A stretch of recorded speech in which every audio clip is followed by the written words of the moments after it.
Y como muchos de ustedes lo sabrán en carne propia, tiene un instinto increíble para saber de qué madera está hecho uno, por decirlo de otra manera, para saber de qué pie cojea uno. Y lo digo en forma coloquial, aludiendo a las inclinaciones personales de carácter y de tipo académico, y como posibilidades esenciales que él suele percibir en el prójimo. Y entonces don Carlos lo ve a uno y con 2 o 3 indicios se hace una idea de lo que uno es capaz de hacer. Con ese empeño que tiene la construcción de instituciones, con la preocupación por el trabajo académico, con frecuencia le acerca a uno sugerencias acerca de posibles tareas. Y se acerca y dice, pues tú podrías hacer esto, podrías hacer lo otro, pero también a veces eso tiene una forma más imperativa, ¿no? Pero no hagas esto, no te pierdas en aquello.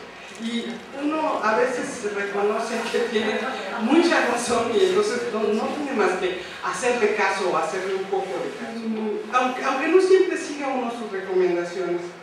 Pero don Carlos predica con el ejemplo en cuanto al trabajo se trata, y hay que decir que cuesta mucho sustraerse en ese sentido su influjo académico, porque las esquinas que suele clavarle a uno suelen casi siempre venir a incrustarse en el lugar preciso. Y nos atenemos a esa definición amplia de cultura que manejan los antropólogos.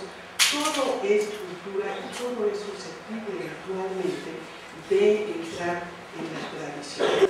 Libros más socorridos y más consultados, y creo que el más denso para definir y para hablar de la importancia de la tradición, que es el libro de Edward Shields, que también María ha referido, nos habla de este proceso de transmisión. También María nos ha dicho cómo don Carlos ha resumido este proceso en su famosísimo artículo publicado en el número 59 de Relaciones. El asunto es, insisto, que todo es cultura, la cultura está en todos lados y entonces todo puede eventualmente ser tradición. Todas las sociedades, aunque sean las modernas, tienen objetos tradicionales y tradiciones en operación. Shields nos ha de alguna forma aclarado cuál es la razón por la cual nosotros hayamos arrinconado a sitios más oscuros y al parecer menos evidente la cuestión de la tradición. La tradición se piensa y se plantea en el mundo moderno como justamente un elemento de territorios pintorescos y uno dijera folclóricos, y los ejemplos que María nos ha dado acerca de los estudios sobre la tradición que se han podido emprender a partir del trabajo que ella aprendió a hacer en el Centro de Estudios de las Tradiciones, son justamente así como partes de lo que podemos llamar la cultura popular. Y sin embargo, sabemos también que en la propia ciencia, en el propio conocimiento científico, hay tradiciones de pensamiento, hay tradiciones de interpretación, hay tradiciones de metodología, es decir, hay procedimientos racionales que se aprenden y se heredan del pasado, y entonces estas comunidades que los ejercen los han adoptado y en ese sentido siguen una tradición. Entonces la tradición no es algo exclusivo de la cultura popular, ni es solamente algo, insisto, que está en el terreno del folclore, en el terreno del pintoresco. Se identificaban como ancestrales, habían sido inventadas y arregladas y propiciadas por ciertos grupos precisamente para afirmar una identidad. Entonces la intervención de la historia a propósito de las tradiciones y su aportación fue justamente esa. Esta es la marca que ha dejado la intervención de la disciplina histórica respecto de la tradición, y es nuevamente una aproximación que implica desconfianza, que implica distancia, que implica un juicio crítico y que implica que el historiador se tiene que cuidar de la tradición y de cómo la toma, ¿no? Hay que aproximarse a ella con pincitas y hay sobre todo que desconfiar de ella.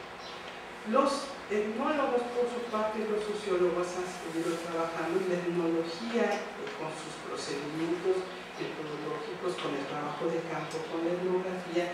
Se han hecho con este campo de estudio como forma privilegiada de producción científica. Porque a nosotros los historiadores siempre nos acusan haciendo una pregunta: ¿para qué sirve lo que yo escribo? O lo que yo hago, o lo que yo pienso, o los temas sobre los que yo reflexiono, porque casi siempre los situamos en un pasado remoto, ese al que las fuentes escritas o de archivo nos permiten abordar. Pero repito la pregunta, y entonces los historiadores no tenemos nada que ver con la tradición, y la tradición no nos importa en realidad. Y mi respuesta es que todo lo contrario, precisamente porque la tradición es la mirada que los grupos presentes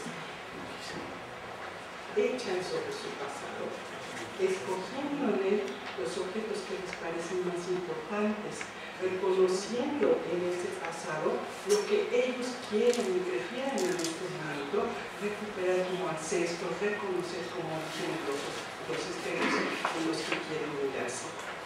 Y a nosotros los historiadores regularmente nos cuesta mucho trabajo llegar a ese momento presente en donde lo que estamos estudiando tiene un impacto y tiene una